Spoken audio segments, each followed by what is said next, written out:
So our cameras were only there, Eric, I think for one day of the interviews, but that's a week-long process. I mean, 80 kids, probably at least. Mike, can you just talk about the grind of that a little bit? And also, we have a question from the audience. Jules from Oak Brook wants to know what the most important question you can ask someone during the interview process. Well, as you said, that's one day. We do about 15, 18 interviews over the 5-day process. And you know, then it's dinners at night with these players that we like. But again, it's started 2 years in advance, and you know, we do so much research, talking to coaches and family members and principals of school and general managers and teammates, that when these kids get in, they have such a comfort level with us. So although you see a lot of questions, it goes fairly easy and quickly, because a lot of the homework's been done before those guys get in the room.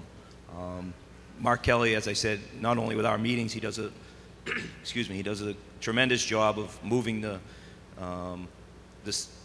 process along. And as you can see, when you're dealing with 17-year-old kids, sometimes they speak really fast and they have something in their mind that they want to say. And so he does a very good job of keeping everybody focused.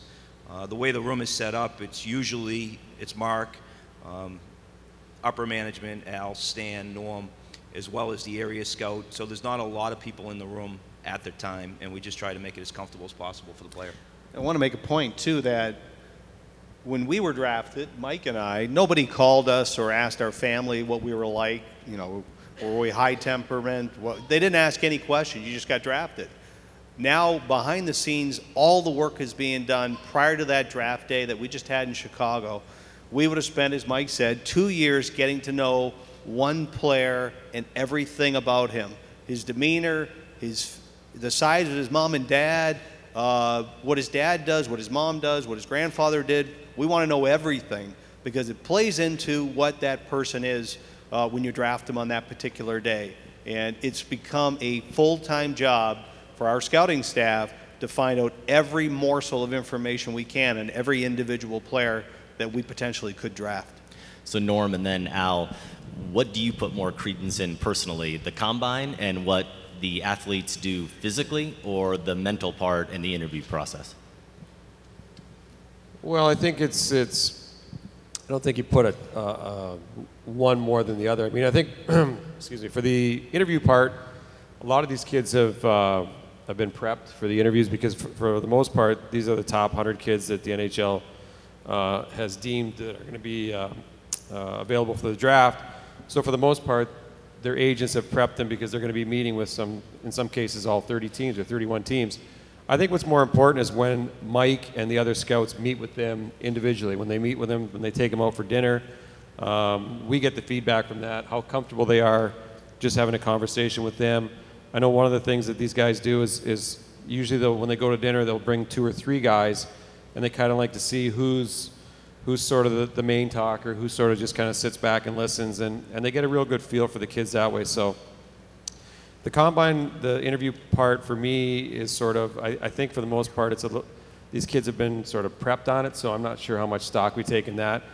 And then the physical side of it, it is important, but then again, the most important thing for us is what they do on the ice and how they play. So, and that's by far the #1 thing. When we look at the physical side of it, it's more, we're looking at the future, the potential. Does he have the ability in 3 or 4 years to put on 10 pounds of muscle, or, you know, whatever it is. But I think the groundwork these guys do by far is the most important thing. Yeah, I would agree with that. First and foremost, the eyes on the player.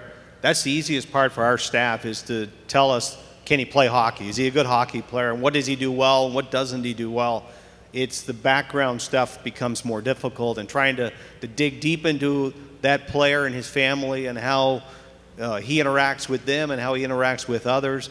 The dinners are, it seems like a trivial thing, but it is important to watch 3 young players interact in front of somebody they've really never met for over a dinner, and see who takes the lead, who stays in the background, do they make eye contact, just the interaction. So those are the priorities. We've really taken this, and it's a credit to Mark Kelly, our Vice President of Amateur Scouting, and Mike Donahue here, and the other 14 or so guys. The work they've done over the last 10 years to evolve this to a level that we consider it the premier scouting group in the National Hockey League. The job they've done is incredible, and there's a lot of credit to be owed to these guys, because we see, Norm and I, we see the Blackhawks 82 games a year. We see Rockford probably 40–50% of their games. We see some other games. So we're seeing about 150 plus games a year. These guys are seeing 200 to 300 games a year. Last time I checked, there's only 365 days in the year. So these guys are working hard. They're traveling. They're putting in the time. And that one day a year, the draft day, all of their hard work comes to fruition. And ironically, the next day they're on the way to the next tournament to start looking for players for the next draft. So a lot of credit to Mike and the other guys on our staff. And I want to get to that final clip here where we're going to see how all that hard work pays off at the draft. But I do want to go back real quick to episode 2 and all the hard work you were just talking about there, Al. Mike, what would you say is the hardest part of the scouting life? Is it, like Jim was talking about in the episode, just being away from your family that often? Yeah, it's definitely that. I mean, you really need a strong foundation at home and support staff with wife and children, because we're gone a lot. You know, the best part of the job is we're home in the summer, you know, for July and August. There's tournaments here and there, but not as much as the regular season grind. So I think the toughest part of it is, as I think it was Jim or Darryl who said it in the clip, is you could be in 4 different cities in 4 different days, 4 different rental car places, 4 different hotels, 8 flights. Like, you could be in Seattle and then in Boston and then back to Detroit. It's just you have to go where the players are, and some years it's more scout friendly because they're in a centralized area. Where I live in Boston, a lot of the kids in the high school area, they're leaving to go play in the USHL or up in Quebec in the Quebec League. So this year I didn't have a lot of home games, but it's cyclical. So it's, you know, next year it'll be a little bit better where, you know, you get a prep school game on a Wednesday afternoon, so you get to stay home a little bit more. Well, let's get to that final episode here. We are going to see a clip from episode 4 of On the Clock. It's the longest cut. As I said, it's almost the full episode, but really captures, I think, the excitement of the draft itself. And as you may remember, that was a pretty busy week in the life of the Chicago Blackhawks. There was a lot going on in addition to the draft, and really Stan Bowman comes into focus as the kind of star, if you will, of this episode. Hello. Jim? Stan? Are you keeping this pick or are you going to trade it? Hey, Don, where are you guys at? He said, if your guy's there, let me know. Like, we're gonna do this, right? When we get to, I think, the Islanders, I'm going to call. All right, 1 second. I'll call you right back. Yeah. He wants the goalie. Yep, we'll do it. So we'll do it then. Yep. Hey, 1, 2, 3, 4, 5, 6, let's go. With our first pick in the 2017 draft, Blackhawks are proud to select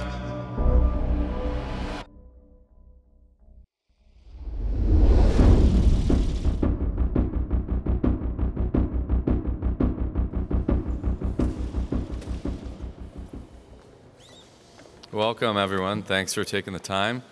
We're really excited to be hosting the draft. It's the first time here in Chicago. We've been hard at work, looking forward to what's going to be a special day starting tomorrow. So with that, I'll open it up to questions. Stan, obviously with the Marian Hossa news yesterday, what are your long-term plans with him? How do you... It's a delicate balancing act because you never want to look too far down the road because we've got a team that wants to win the Stanley Cup next season. And part of my job is to make sure that we always remain at that high level of competition. And we want to be a team that competes for the Stanley Cup every year. Haven't really touched on the draft yet, unfortunately, but we're here to talk about, tomorrow, which is going to be the beginning of these guys' careers as professionals, and our scouts are hard at work, preparing for what's going to be a really fun day. These are probably the busiest few days, really, all year long, and I was talking last night to some of the staff, and people wonder, well, what's so busy about it? And it's just because you've got 20 different things going on at once. Sometimes you feel a little bit guilty because you really would like to dedicate all your time to your amateur staff because this is their time to shine, and also it's time when you can reshape your organization for the future. We're gonna move quick. We're gonna review what we have when we talk about players. We want new information. We're going to take some players off. That's one thing that's going to happen today. It's the cut day. Like, where are we? Are we in the mid-rounds or late here? Oh, we're getting late. Okay. We're in the 5 to 7. Okay. I would have Fu higher than some of these guys. Than who? Well, I liked him better than Studenik at our combine. I don't know if that was a consensus or not. Yokoharu or Valimaki? Who would you take? Yokoharu. Jacob Galvis. He's a really good kid. He started to training now with the big team. He was light on his feet. He's light in general. He's not a...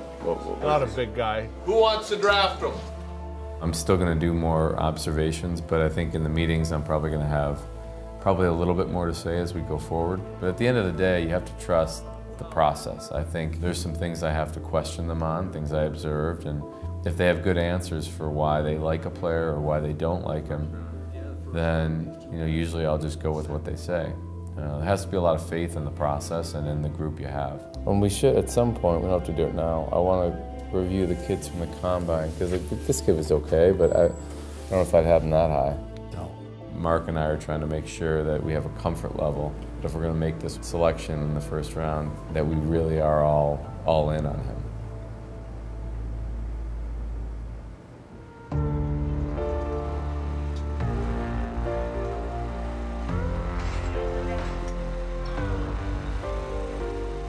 The breaking story, Artemi Panarin has been traded from the Chicago Blackhawks to the Columbus Blue Jackets. Brandon Saad is going back to Chicago. It was another blockbuster move. Nick Jalmerson, a true warrior on the ice. He is on his way to Arizona. But clearly the Chicago Blackhawks haven't been happy with the way things have ended the last 2 years. Chicago Blackhawks, they're a team that's active always. They just do not let moss grow under their feet. Stan Bowman, in my opinion, is getting out ahead of this one. Those things, it may seem like they come together pretty quickly, and maybe ultimately at the end it did come together quickly, but we had a lot of thought and discussion going in. Good afternoon, everyone. We have a number of guests today on the call. We will start with Stan Bowman. I think we're different than we were, a week ago, but I think you have to give these guys a chance, and you have to give this group a chance to come together under our coaching staff and reach great heights together. We certainly appreciate everything that they've done for our organization over the years. Tremendous individuals. How much did the sweep at the hands of the Predators impact you in pulling the trigger on these moves to make these changes? Thanks, Chris. It's a hypothetical. It's hard to know what would have happened if things had gone differently. Things are different. Things change. Things evolve. I think we've got to do our best to try to look forward instead of looking backwards. And I think there's a lot of reason for excitement.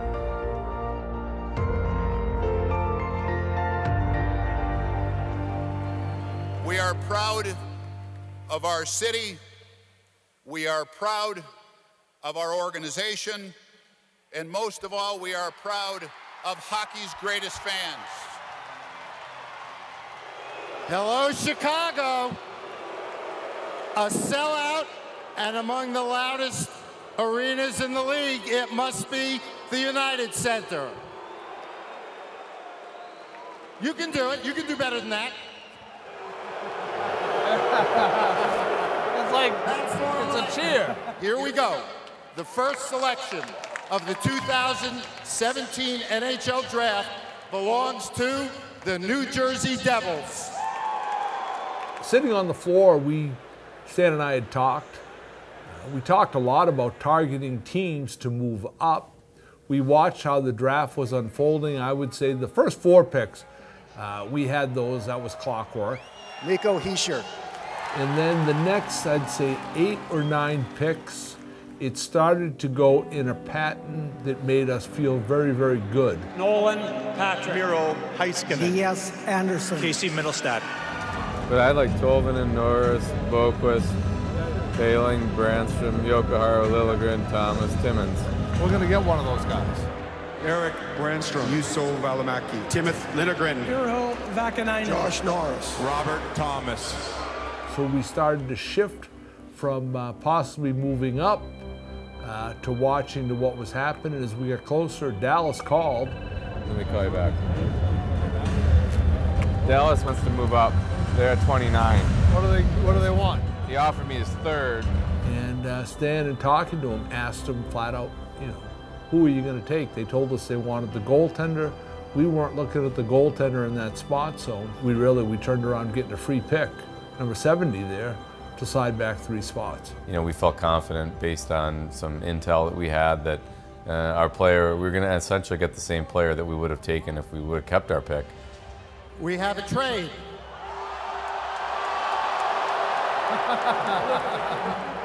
It's okay. You're gonna get to do it again. It's okay. Chicago trades pick number 26 to Dallas in exchange for pick number 29 and pick number 70. They just took Bowers.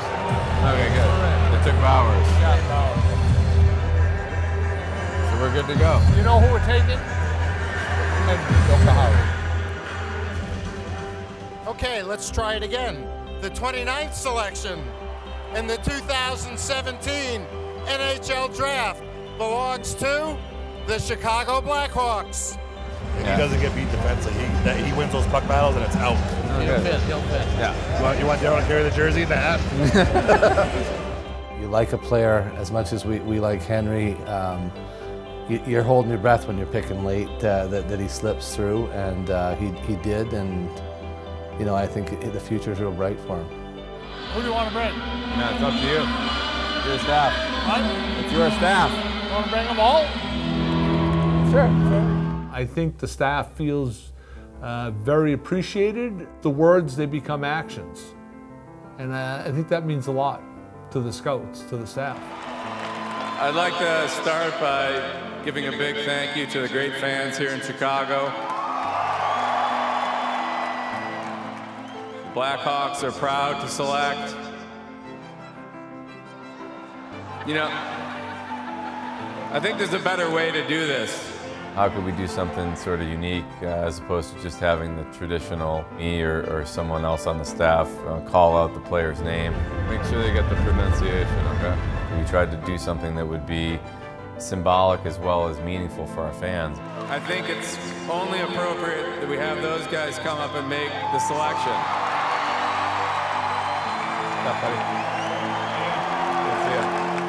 With the 29th pick, the Chicago Blackhawks select Henry Jokiharju. Nailed it. He's got a lot of hands to shake. Congratulations, Henry. Thank you, Stan.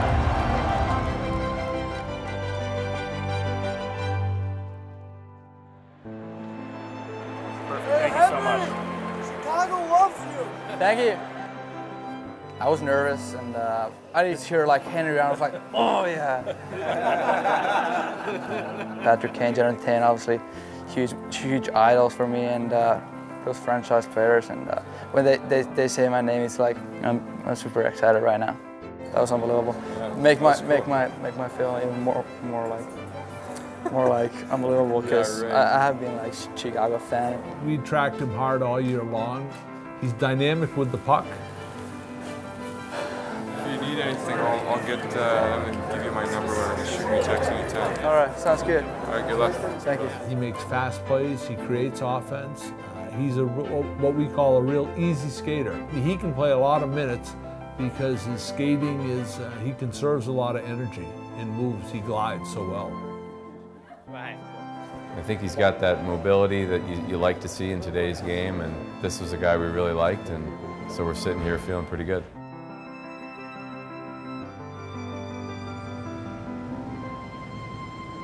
We have so many more, yeah. Great work. There's so many more people in here now than since we got started. I think the talk of this thrilling draft content is just permeating the Hilton. Or maybe it's that Taves and Saad and Tanner Caro are coming up next. I don't know which one, but I think the production value in terms of the look and everything about the way these episodes were put together and produced speaks for itself. There's an amazing crew of shooters and editors and producers that Blackhawks TV works with at Banner Collective. Will Armistead, Tim Riley, Grace Aldrich, Spencer Wade, and Justin Zipser. Aaron Asbury and Mike Fernandez, they did the motion graphics you see there based off great work by one of our designers, Sean Grady. I do want to give a shout out to Hudson Chodos. He's our scouting coordinator. He was a big part of the first episode, certainly coming together, and was just a resource throughout this whole shooting process. And you see, we've been joined by someone on stage, and that is Justin Zipser, who was the lead editor on this project. I wanted him to just give you a sense of how many hours of footage was shot just for this series, which all total, I think, came to about 40 minutes in its finished piece. So, Justin, welcome, first of all, and how much footage did you have to comb through? Well, first of all, I want to say the players coming up next have a hard act to follow right now from this segment. But all in all, I think we had about 70 to 80 hours of footage to dole through, and as you see, it all gets combined or condensed into about 40 minutes of actual programming. So it was a challenge, but also the fun part of editing too, and working in conjunction with yourself and Eric, getting everything down to a good story, something we could tell, something that the fans would enjoy to see. Which episode and which kind of chunk of footage was your favorite to edit? I would say, I probably just because the culmination of everything story-wise, episode 4 was a lot of fun, and I think shot the most footage for episode 4. So being able to tell that story, not only of the culmination of the scouts and all the work that you guys do, and Mark Kelly and Norman Allen, everybody who gets to that moment, but also the draft picks. We saw Henry Jokiharju there, but also if you see the full episode, you see a little bit of Evan Barrett's story, who was, I believe, a third-round pick, and there's so many other players that have their dreams realized on that draft stage on those 2 days, and really was awesome to tell those stories. It was great talking with Henry, who we drafted there in that first round. He genuinely was that excited and talking about his idols being drafted by Kane and Taves. Like a lot of people in this room, maybe, he was a kid in Finland in 2010 watching Blackhawks games during the Stanley Cup playoffs and watched that cup run and fell in love with the team. So huge fan. To get drafted by his favorite team obviously is a real thrill. Eric, I want to go to you. We got just a few minutes left. It's enough really that Stan lets us gather all of this content that you see and is so accommodating, but I wondered if you could just elaborate a little bit on just how much access he gives us and how open he is throughout this process. I think getting to know a lot of other teams and other folks on other teams, I don't think a lot of teams have the setup that we do with the talented shooters and editors that we have, the front office that we have to allow us to do these things. It's really fun for us to do a project like this, but I don't think we could do this for a lot of other teams. So because the front office allows us to do this and we have such talented shooters and editors and producers on staff, I think this stuff is really unique to the Blackhawks. I have some friends that shoot for other teams. I'm like, well, how did you get in the room? How did they let you do that? Like Stan and Al and John and Jay and everyone just, yeah, come on in, let's do it.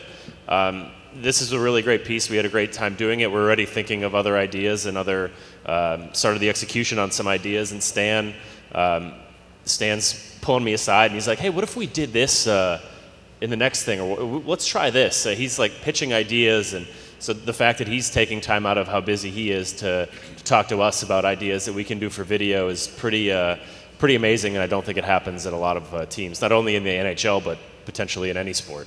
So Stan basically GM, and he wants a director credit, which is fine. I'm good with that. He gives us a lot of great ideas. So Mike, I want to ask you, at that table, the chaos, all those people at the table, all the noise of the sold-out crowd, everything that's swirling with the phone calls, and everyone's talking about, are we moving up, are we moving down, which guys are we looking at to take here?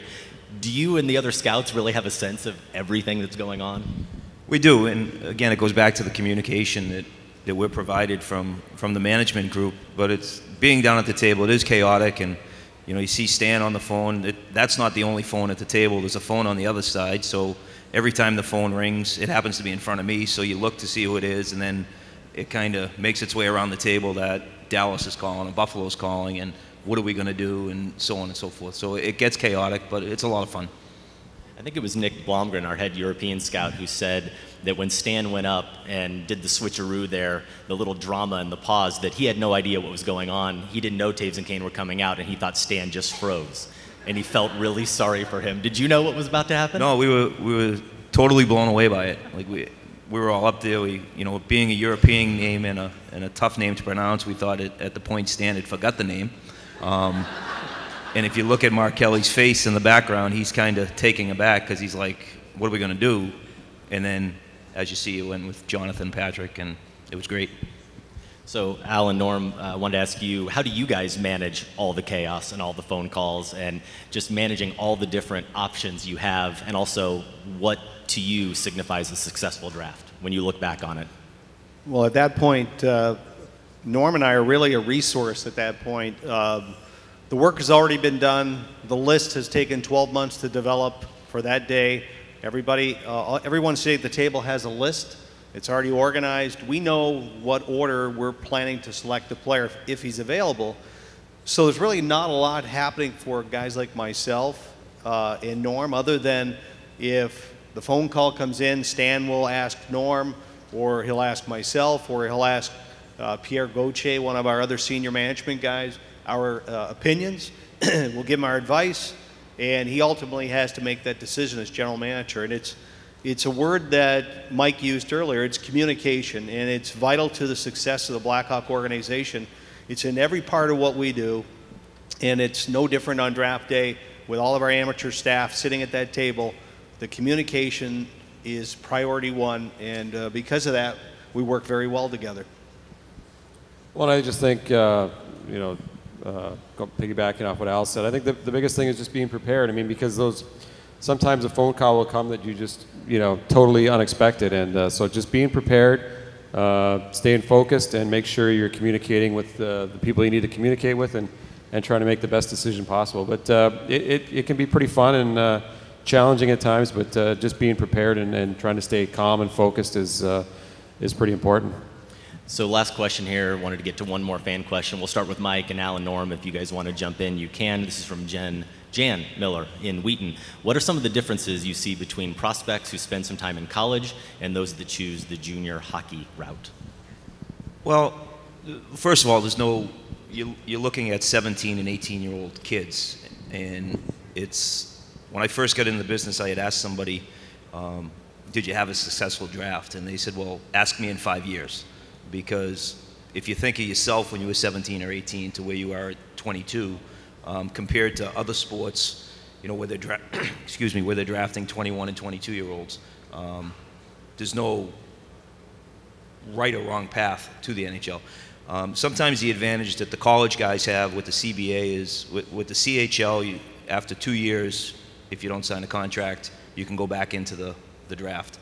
The college guys, you have 3 years, 4 years for the most part, but the third year, development-wise, with strength in the practices, it's not an exact science path to it, but it gives them a little bit longer time to develop before you have to make a decision on them. Yeah, and on that topic, junior players in Canada, they play a 74 or 72 game schedule, where college players play significantly less. I think that's the train of thought for a lot of young players. If they want to get to the NHL more quickly and they're top players, they'll go to the major junior leagues where they play more of an NHL schedule. Whereas if you go to college, you're playing against a little bit older player, probably a little bit more mature of a game, and it's a lot more practice, which, as we found over the course of the last number of years, practice is vital to the development of these young players. So college tends to develop players with better habits, where junior hockey sometimes prepare them better to get to the NHL sooner because they're playing these longer schedules. But there's no right path. If you're a good young player and you develop properly, you'll find your way to the NHL. It doesn't matter where you're playing, whether it's in Europe, junior in Canada, or college in the United States. You'll find your way. The great players always rise to the top.